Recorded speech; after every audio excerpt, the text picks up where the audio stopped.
Celui qui aime la pureté du cœur et qui a la grâce sur les lèvres a le roi pour ami. Proverbe 22, verset 11. Ravi de vous retrouver pour cette nouvelle édition de l'information sur Espérance TV. Au sommaire, l'Église méthodiste est en marche après les différentes passations de charges qui ont suivi les élections. À la tête des laïcs, le véhicule de commandement a été officiellement remis ce mardi 1er avril à la nouvelle équipe afin de poursuivre la mission. Dans la même journée, la Direction générale de la communication a quant à elle procédé à la remise des imprimés de l'identité visuelle de l'Église méthodiste pour la façade des temples. Dans quelques instants, nous en aurons plus ample information. Mesdames et messieurs, bien le shalom à vous et bienvenue au journal sur Espérance TV. Nous démarrons avec l'actualité de la conférence. Dans le cadre de la continuité des passations de charges à la tête des laïcs, le véhicule de commandement a été remis officiellement à la nouvelle équipe. Les témoignages de nos reporters Emmanuel Abalé et Lionel Niaba. Le jeudi 27 mars dernier, le mouvement national des laïcs a observé un changement à la tête de son institution. Maître Simone Assa Ako est désormais la nouvelle présidente des laïcs en remplacement du professeur Louis Roy Abois, nom de notre président des laïcs sortant. Pour faciliter l'action de la nouvelle équipe, le professeur Louis Abois a également procédé ce mardi 1er avril 2025 à la remise de clés de véhicules de type 4x4, un véhicule de commandement sous la supervision du secrétaire de la conférence, le très-révérend Isaac Boudjé, et du secrétaire adjoint, le très-révérend pasteur Lobo Michel. Nous nous sommes entendus avec les deux responsables pour que ce jour-là, nous puissions faire cette passation de charge en ce qui concerne le véhicule qui va servir de déplacement à Madame la Présidente et puis avec son vice-président. Une action qui s'inscrit dans la continuité de la fonction, a déclaré le professeur Louis Abois, président des laïcs sortant. Il faut d'abord exprimer notre profonde gratitude de Bishop Benjamin Boni qui a autorisé que la conférence mette à la disposition du mouvement national des laïcs ce véhicule de commandement. Ça fait maintenant 2 ans que ce véhicule roule et c'est avec beaucoup de joie que nous passons le témoin, n'est-ce pas, à la présidente. Au nom des élus laïcs, Maître Simone Ako Assa a remercié la direction de l'Église méthodiste de Côte d'Ivoire. Toutefois, elle a promis en faire un bon usage. Nous voudrions rendre grâce à Dieu à notre tour pour ces jours et pour cette cérémonie de remise du véhicule. Ce véhicule permettra au mouvement laïque d'avoir une mobilité dans ses activités et de pouvoir sillonner la Côte d'Ivoire pour rendre visite aux différents districts, aux laïcs. C'est avec joie que nous allons nous déplacer avec ces véhicules pour effectuer le travail, pour effectuer la mission que l'Église nous confie. Abordant un virage important dans la croissance de l'Église méthodiste de Côte d'Ivoire, Maître Simone Ako, nouvelle présidente des laïcs, et son adjoint Jean-Louis Louedon sauront compter sur le levier infaillible, à savoir Jésus-Christ, pour mener à bien leur mission. Dans la même journée, la Direction générale de la communication a procédé à la remise officielle des banderoles sur lesquelles sont imprimées l'identité visuelle de l'Église pour la façade des temples. Retrouvons Emmanuel Abalé pour plus de détails. Évangéliser en tout temps et en tout lieu est le thème de l'Église méthodiste de Côte d'Ivoire, brandé sur la façade de son siège, situé à Abidjan Plateau. À l'instar du siège de l'Église méthodiste de Côte d'Ivoire, la direction de l'Église a instruit les fidèles à en faire autant devant les paroisses des différents districts qui composent la conférence de l'Église. Nous voulons remettre cette banderole au surintendant du district d'Abidjan Nord, afin que cela serve à tous et à toutes dans nos communautés. L'on peut compter parmi les premiers bénéficiaires le district d'Abidjan Nord, celui d'Abidjan Sud et celui de Songon. Nous venons de recevoir la banderole qui annonce le départ de notre mission. Cette mission est la mission principale de l'Église.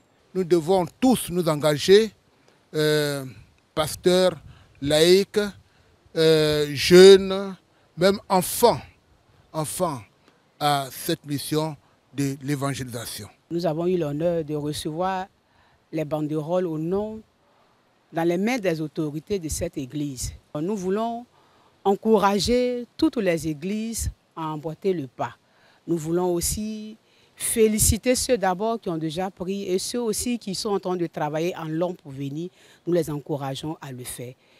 Allons en mission parce que le Seigneur nous envoie en mission au nom de Jésus. Selon le délai imparti par la hiérarchie de l'Église, la directrice générale de la communication invite les autres districts à leur emboîter le pas. Au niveau de la direction générale de la communication, c'est l'une de nos missions. Et nous sommes donc dans l'attente de tous ceux et de toutes celles qui viendront pour passer donc la commande et récupérer leur banderole. Il s'agit d'harmoniser nos visuels dans le respect de notre charte graphique et permettre à toutes les églises d'arborer ces signaux qui montrent que nous appartenons à la même communauté d'adoration, celle de l'Église méthodiste de Côte d'Ivoire. Respectant les dimensions et les normes du nouveau logo de l'Église méthodiste de Côte d'Ivoire, inscrit dans la charte et les textes qui la régissent, les banderoles à l'effigie du thème et la vision de l'Église, disponibles à la boutique de la conférence, sont les seuls agréés par la haute instance de l'Église méthodiste de Côte d'Ivoire. Comment insuffler un nouveau souffle à l'Église? Cette question était au cœur de la rentrée ecclésiastique du district Abidjan Sud qui a eu lieu dans le circuit de Koumassi. Entre projets et création d'un nouveau district et défis d'avenir, les responsables ont planché sur des solutions pour redynamiser les structures. Guy Aloka y était son reportage.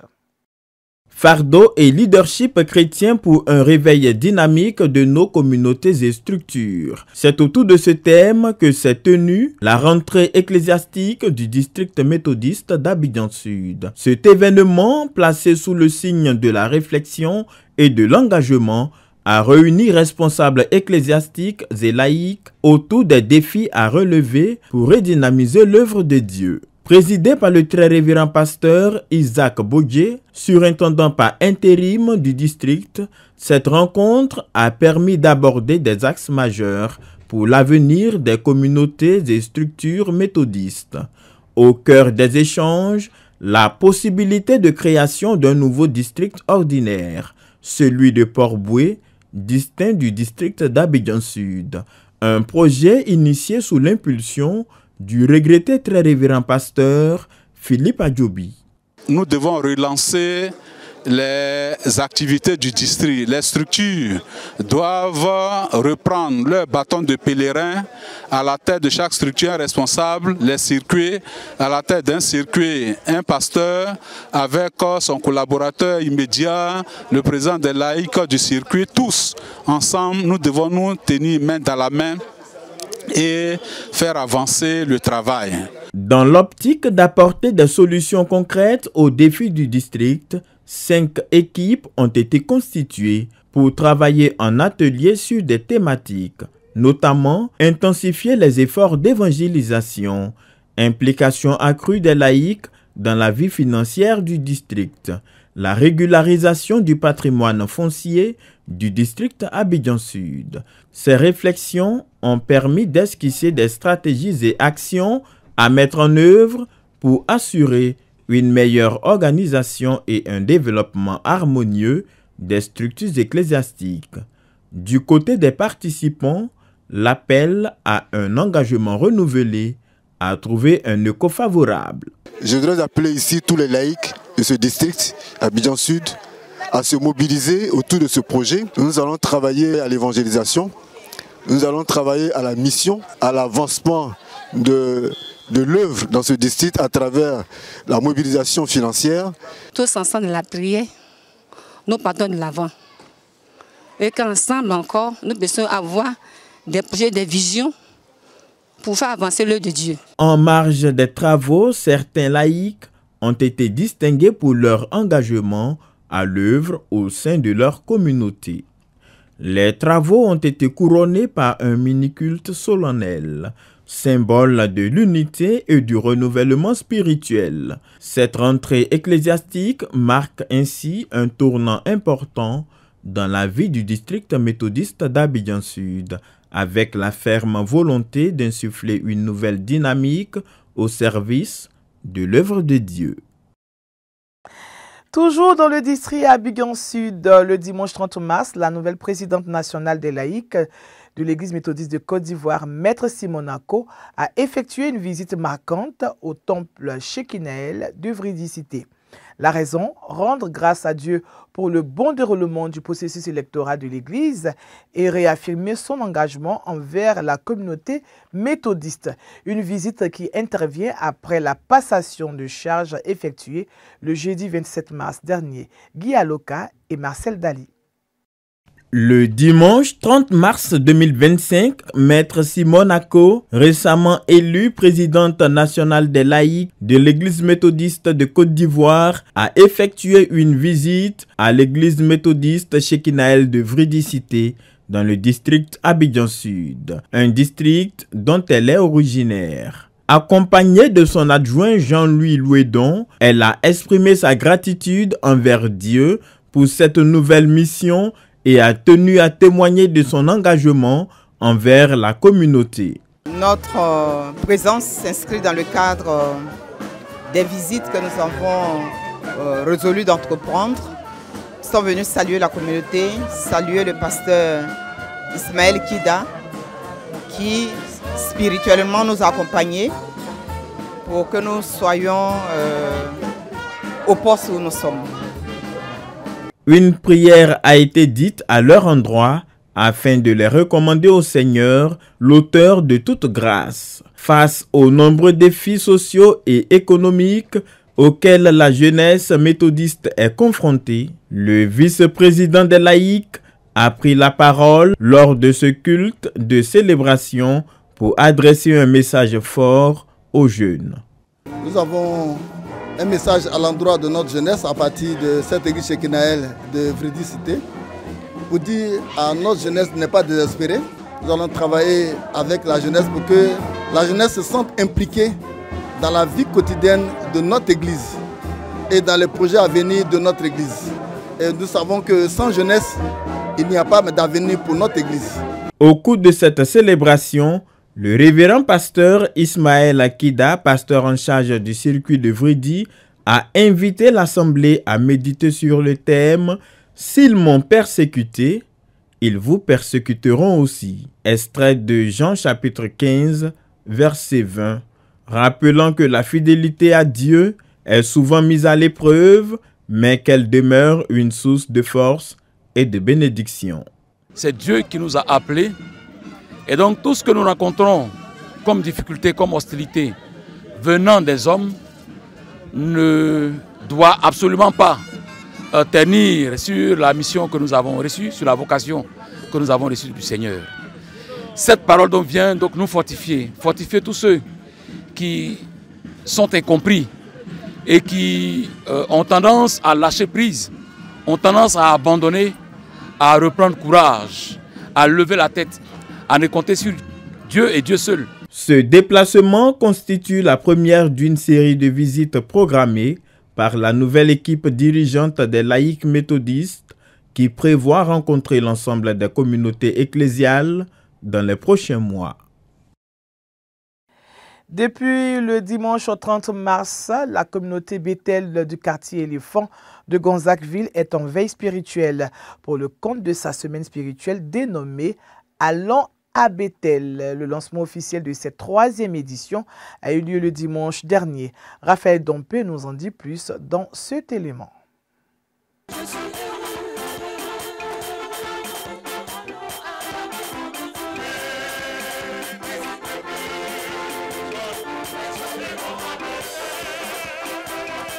Allons à Bethel. Cette activité qui a sa 3e édition est une évangélisation, une invitation à entretenir une intimité avec Dieu dans sa maison. Bethel, c'est là où réside le Seigneur. Donc pour nous, en entraînant le peuple de Dieu dans cette semaine, c'est que nous puissions demeurer dans la présence de Dieu.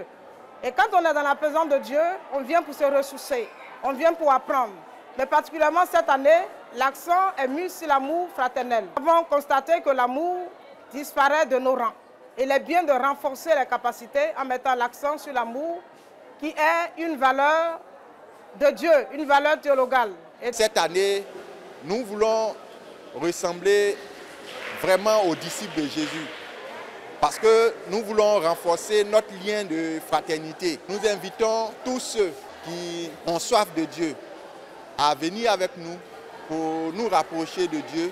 Afin de renforcer leur vie spirituelle, le thème Tabitha, disciple de Jésus, a été développé par le révérend pasteur Kouyaté David, surintendant délégué du district missionnaire de Korogo. Un thème qui tire sa source de Actes chapitre 9, versets 31 à 43. Le Seigneur n'abandonne pas ses disciples, que ses disciples peuvent traverser des moments difficiles, ses disciples peuvent avoir des situations compliquées, mais sera toujours là pour les délivrer. Nous bénissons le nom du Seigneur qui nous a permis d'être aussi acteurs de cette édition. Ce culte de lancement de l'activité Allons à Bethel a tenu toutes ses promesses. Dans un élan de dévotion, l'orateur a maintenu le peuple de Dieu dans une atmosphère de prière et d'adoration. Un moment empreint de spiritualité qui a permis à l'Esprit de Dieu de restaurer des vies et délivrer les captifs. L'Église, dès demain matin, va se mobiliser à travers toutes les familles, toutes les bonnes volontés qui voudront venir et aller dans tous les quartiers pour aller évangéliser. Ce programme commencera de 8h à 12h par là. Et après, le soir, nous avons nos activités. Nous aussi, nous sommes dans la mouvance de l'Église, évangéliser en tout lieu, en tout moment. Au bout de cette activité, on fait un bilan qui va nous permettre de voir comptabiliser ce qu'on a pu toucher. Et c'est à travers ce programme-là, dans les prières, ceux qui ont eu leur délivrance voudront rester. Ce programme de prière, débuté le dimanche 30 mars, s'achèvera le 6 avril 2025 par un culte solennel. Je vous envoie à présent dans le district Abidjan Nord où les fidèles de l'église méthodiste Canaan de Cocody-en-Gré ont participé à un moment de prière dénommé Transfiguration. Instant très apprécié des fidèles qui ont manifesté un intérêt pour ce programme. Emmanuel Abalé et Lionel Nyaba. Les fidèles du temple méthodiste Canaan de Cocody-en-Gré ont mis à part leur temps les 28, 29 et 30 mars 2025 à la Sablière, espace œcuménique situé à Bingerville pour une retraite spirituelle. Ce moment de rafraîchissement et de restauration divine, dénommé Transfiguration, est à sa 2e édition. Un temps consacré aux dévotions, aux cures d'âme, aux enseignements et aux actions de grâce. Tout ceci dirigé par des orateurs de la communauté, mais aussi bien connus de la scène religieuse en Côte d'Ivoire. Tu vois que le Seigneur te délivre du péché, automatiquement, il y a une présence de Dieu qui se dégage. Tu n'es plus la même personne. Quand tu vas matin dans ton bureau et que tu salues quelqu'un et que la personne ne te répond pas, ne dis pas qu'elle est en parade avec toi. Il y a quelque chose en toi qui gêne cette personne. La présence de Dieu en toi qui gêne cette personne. Le programme Transfiguration, 2e édition, a été une source d'édification, à en croire les témoignages des paroissiens. Il y a eu Transfiguration acte 1, mais acte 2, c'est vraiment waouh, waouh. Au niveau des temps de prière, des temps des enseignements, de l'exhortation. Et ce que je retiens pour terminer de Kadosh, ça a été le thème de l'exhortation du pasteur ce matin, c'est que nous avons reçu l'onction, nous nous sommes connectés au Seigneur, le ciel est ouvert et maintenant, ce que le Seigneur nous dit, c'est lève-toi et agis. Je repars béni. Je ne suis pas venu comme ça, mais vraiment j'ai été changé, j'ai vu la grâce de Dieu, j'ai vu la main de Dieu, j'ai vu la paix de Dieu. Je peux dire que j'ai été transformé parce que j'ai senti un changement. Souvent le changement, on ne demande pas, mais aujourd'hui j'ai eu vraiment l'envie de changer. En initiant cette activité, le conseil paroissial de la communauté de Canaan de Cocody-en-Gré veut obéir à une vision divine. Kadosh signifie saint, mis à part, distinct. Et puisque nous sommes des enfants de Dieu, nous sommes des serviteurs de Dieu, nous devons être des mis à part. Non pas pour que cela soit un slogan, mais dans la pratique, dans notre vie de tous les jours, nous devons être des mises à part. Nous devons des gens qui vivent comme des gens qui sont sanctifiés et qui ont l'Esprit de Dieu et donc qui mènent une vie de sanctification. Conformément au calendrier ecclésiastique de l'Église méthodiste de Côte d'Ivoire, la période de la Passion du Christ est consacrée au recueillement et à la prière du croyant. La Radio nationale méthodiste continue sa tournée de reconnaissance envers les membres du Club de l'Espérance dans les districts. Cette fois, c'est dans le district de Songon qu'elle a posé ses valises pour honorer les fidèles qui ne cessent de soutenir la radio dans sa mission de promotion de l'évangile de Christ. Le reportage de Phyllis Okpo, commenté par Esther Palais.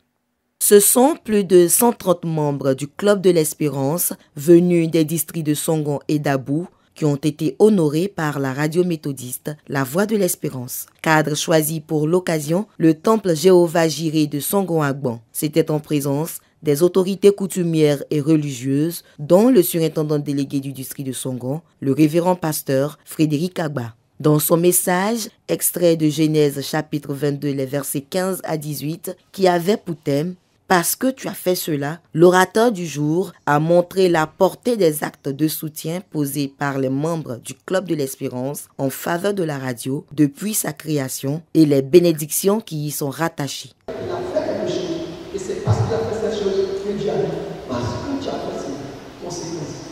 Ça veut dire quoi? Il y a une action et maintenant la quoi? La vie. Il y a des gens qui pensent que s'asseoir à l'église. Ils peuvent rester comme ça. Ils sont tellement spirituels. Ils sont assis. Écoutez, Dieu n'a pas besoin de spectateurs dans l'église. Il a besoin d'acteurs. Si David était assis, il serait dans les jardins de la victoire. En retour, les récipiendaires ont manifesté leur joie par des actions de grâce, démontrant ainsi leur reconnaissance pour cet acte honorifique qui montre que leurs efforts sont reconnus. En fait, tout est à la gloire de Dieu. Et nous voulons dire merci à tous ceux qui ont accepté de travailler à la radio. Et les hommes et les femmes font un travail formidable. Une cérémonie au-delà de l'homme, parce que Dieu a permis que cela se passe. Merci à la radio La Voix de l'Espérance. Nous encourageons les sœurs et les frères à soutenir la radio pour que la radio aille de l'avant. Il y a beaucoup dans l'équipe méthodiste qui néglige la radio méthodiste. Pourtant, une maman a rendu un témoignage qu'elle n'était pas méthodiste, mais au travers de la radio, elle a reçu sa guérison. Vraiment, il y a quelque chose qui est réel. Tel l'un des 10 lépreux qui est revenu vers son bienfaiteur exprimer sa gratitude, la radio méthodiste veut, à travers cette initiative, saluer l'engagement des fidèles qui ne cessent de soutenir ce média qui œuvre à l'évangélisation. Merci à tous les récipiendaires, vous qui accompagnez toujours la Voix de l'Espérance, que le Seigneur se souvienne de tous les efforts que vous faites et qu'il vous bénisse en abondance. Arrivé à la 3e étape de sa tournée de reconnaissance aux membres du Club de l'Espérance dans les districts, la Voix de l'Espérance continuera son action le samedi 5 avril dans les districts d'Abobo et Anyama. Nous terminons pour dire que le samedi 29 mars dernier n'a pas été un jour ordinaire pour la communauté villageoise d'Anoumambo. Les habitants ont accueilli leur 13e chef, l'honorable Vri Amon Aliédan Thomas. Il a été intronisé en présence des autorités administratives, politiques, religieuses et coutumières de notre pays ainsi que des délégations étrangères. Raphaël Dompé.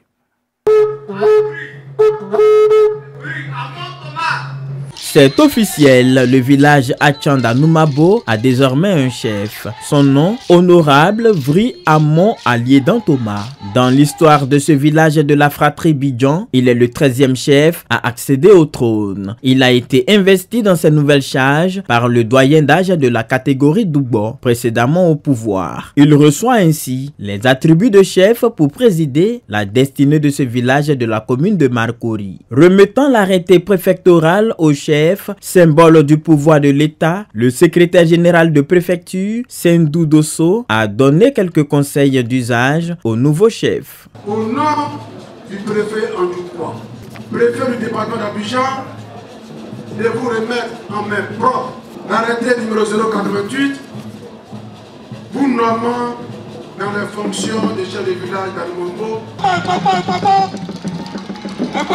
En tant que chef, vous devez être un homme de foi. Comprendre que c'est Dieu qui donne le pouvoir à qui il veut, quand il veut, comme il le veut. Chef, vous devez inscrire vos actions dans la justice, dans la droiture. Plusieurs autres interventions des autorités, notamment celle du député-maire de la commune de Marcory, Abi Raoul, a invité les populations, au-delà de leurs appartenances politiques, à s'unir pour consolider la cohésion sociale acquise. En langue Atchon, Akoubaote ne veut pas dire chef du village, mais père du village, tout un symbole. À vous, génération Tchagba, sachez entourer le chef, que dis-je, le père, que vous venez de donner au village d'Anoumabo. Mais vous êtes tous comptables et responsables de sa gestion et de l'unité du village. Quant au ministre Laurent Tchagba, représentant le premier ministre de Côte d'Ivoire, Robert Begremambé, parrain de la présente cérémonie, il a recommandé au chef la gestion participative, non sans l'exhorter à s'inscrire dans la dynamique du développement. J'exhorte la notabilité d'une part à l'union et à la solidarité autour du chef, et d'autre part à cultiver l'amour et la solidarité entre vous. Vous avez la responsabilité d'être des modèles pour vos jeunes frères, pour le développement du village et même pour la survie du peuple Adjan. La cérémonie riche en couleurs a été l'occasion pour le roi de Tiapoum, la reine-mère du Ghana et les 63 chefs Atchans de féliciter le nouveau père d'Anoumabo. Vri Aliedan Thomas est issu de la génération Tchagba. Au cours de son mandat, fidèle chrétien catholique, ce chef compte composer avec les communautés aristes, méthodistes, assemblées de Dieu et évangéliques afin de confier sa gouvernance au Seigneur Jésus-Christ. Le système d'alternance du pouvoir chez les Atchans a lieu tous les 15 ans. Le peuple d'Anoumabo est invité à s'unir autour de leurs nouveaux dirigeants pour l'essor de la localité, un village où la tradition et le modernisme ont un langage commun. Ainsi s'achève cette édition de votre journal sur Espérance TV. Nous avons eu beaucoup de plaisir à rester en votre compagnie. Le rendez-vous est donc pris pour vendredi pour une nouvelle édition. Merci à vous et que Dieu vous bénisse. Au revoir.